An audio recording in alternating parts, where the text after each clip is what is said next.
nga pala yun, aming pagdidrilling dito. Dapat kami nakapagaw na ng aming sinabisi yun na 6 meters po ang haba. Pero bago yan, bago ito talaga yung aking pintuhan o pag-upload sa inyo. Bago ka lang sa aking YouTube channel, David Mix Vlog, paki-subscribe naman, like and share. Para maging updated ka sa aking mga videos na i-upload, i-press the notification bell. So ayan. Ito nga pala, kami po ay nagka-flashing na.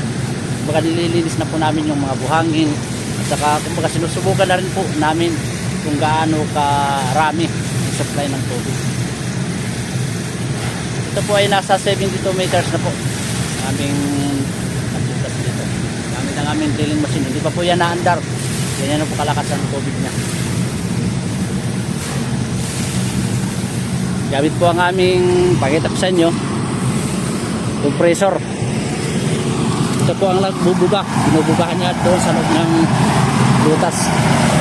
Dapat po yun.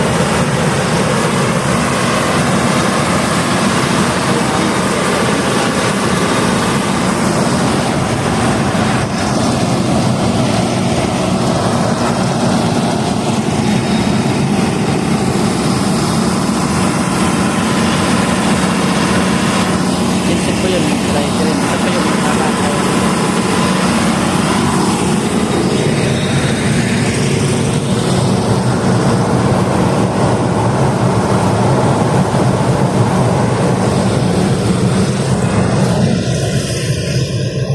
bali 2 hanggang 3 oras po ang aming ngayon, testing. Subukan po namin.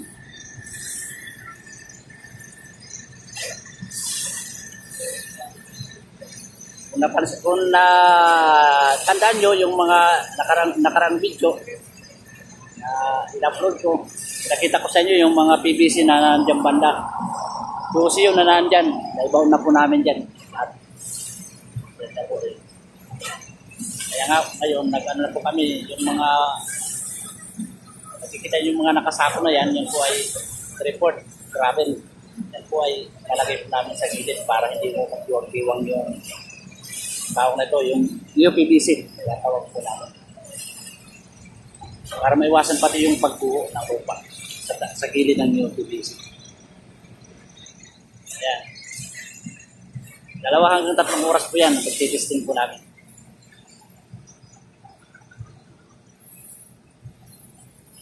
Mas malakas pa po yan pag paganahin po namin yung drilling machine. Di ba po yan na natulong ngayon? Yung compressor lang po. Pinagagano.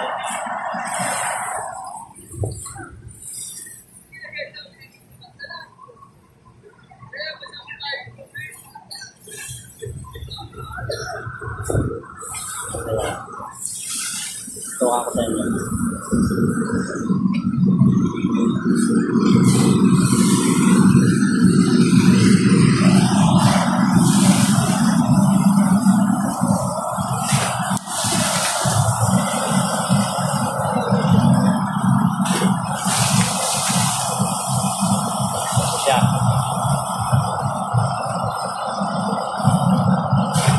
Yan po ang pagbubuga namin ng tubig na yan hanggang sa luminaw.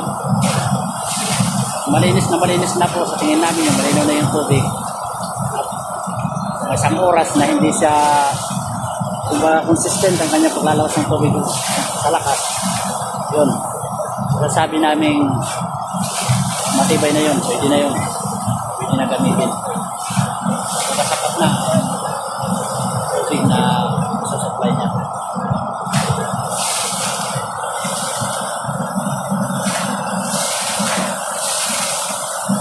Flashing po yan. Flashing.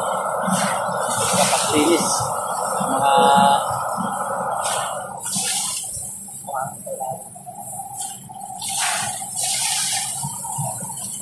hangin, lupa.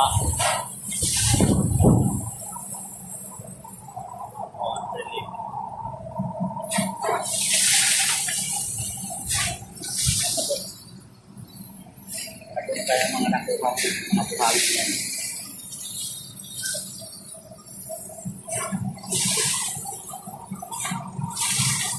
So ito na video, abangan nyo. Kasi susubukan pa ulit namin ito. Testing na po talagang final testing na po namin. Pag uminaw ng tubig, gawa po kami dito ng final testing pa. Sa paulit na ano ng tubig. Papaksa. Pagpalagas ng tubig.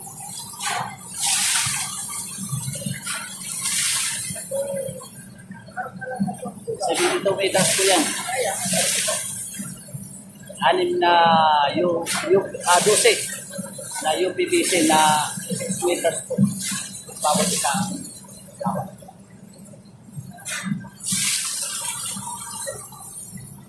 Pakita ko nga pala sa iyo, ito pala yung talim na ginagamit namin at natawag namin na talim. Brad, iyan po yung dulo.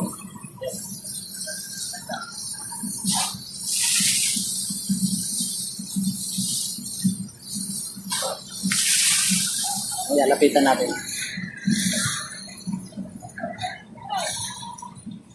Lapitan natin yung rod.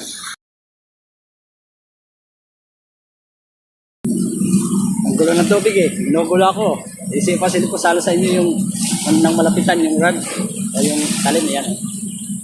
Yan po ay diamond po ang dulo. Yung pang yan o. Kahit anong klaseng bato o kung ano man ang patamaan niya sa ilalim ng lupa. Yan po ay hindi nasisira. Katibay na katibay po yan. Nakamahal daw po yan. Data nakakasama. Kaya makalapit ka po yan. Buka ng bugay.